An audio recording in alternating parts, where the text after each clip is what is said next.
The views and opinions expressed in this video are solely those of the speaker. The Indian Chronicles is not responsible for any statements made and does not necessarily endorse or share the views expressed.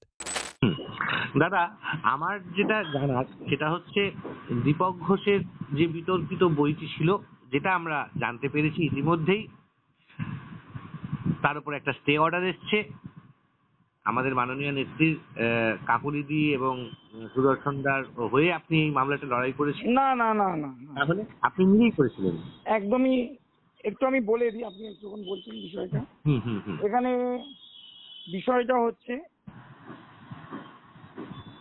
যে বইটির কথা বলছেন, যে বিতর্কিত বই, হ্যাঁ, মমতা বন্দ্যোপাধ্যায়কে যেমন দেখেছি, লেখক দীপক ঘোষ বলে একজন ব্যক্তি, একদম সেই বইটি মিথ্যা এবং নানা রকম ভুল তথ্য দিয়ে তৈরি। যে বইটির মধ্যে 1% সত্যতা নেই। আচ্ছা, সেই বইটিকে কেন্দ্র করে দীর্ঘদিন বিরোধীরা তৃণমূল কংগ্রেসের সর্বভারতীয় চেয়ারপারসন এবং মালিত্ব করে আসছেন, দিনের পর দিন চেষ্টা করেছেন। একজন নারী হিসেবে তার চরিত্র হননের চেষ্টা করেছেন বারে বারে। তো সেই ক্ষেত্রে দাঁড়িয়ে আমি একজন বিধাননগর পৌর নিগমের 20 নম্বর ওয়ার্ডে কাউন্সিলর তৃণমূল কংগ্রেসের, ফলে আমার এটা দায়িত্ব এই সত্য প্রমাণ করা, এবং আমি নিজে একজন আইনজীবী, ফলে এই বিষয়টা আদালতে দ্বারস্থ হই। গতকাল বারাসাত আদালতের সিভিল জাজ জুনিয়র ডিভিশন ফার্স্ট কোর্ট এটাকে আমরা এই বইটির ওপর নিষেধাজ্ঞা এবং স্থগিতাদেশ চেয়ে আমরা মামলাটা দায়ের করি, এবং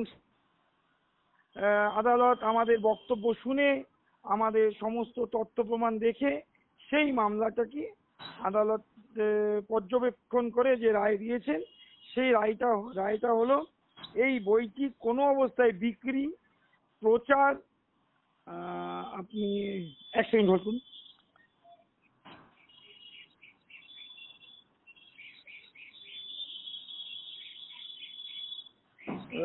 প্রকাশ এবং এই বইটির কোন রকম কোনো বক্তব্য অর্থাৎ কন্টেন্ট কোনো মিডিয়াতে প্রকাশ বা প্রচার করা যাবে না। এই হচ্ছে এখনো অবধি বক্তব্য।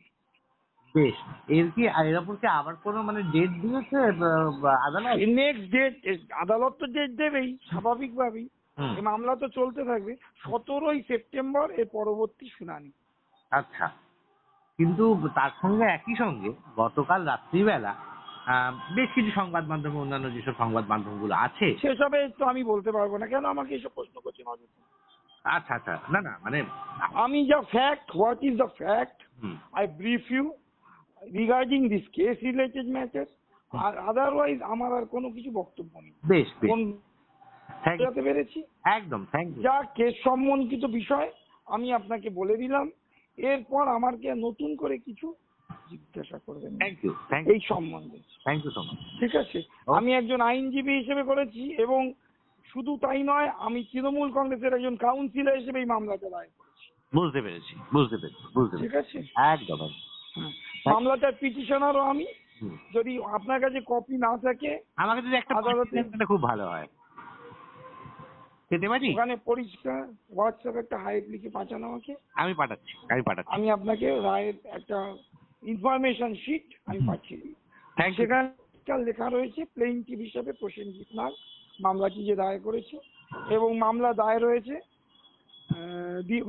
যারা দীপক ঘোষের পাবলিশার তারা, এবং দীপক ঘোষের স্বত্বাধিকারী উত্তরাধিকারী রয়্যালটি যারা পেয়ে থাকে।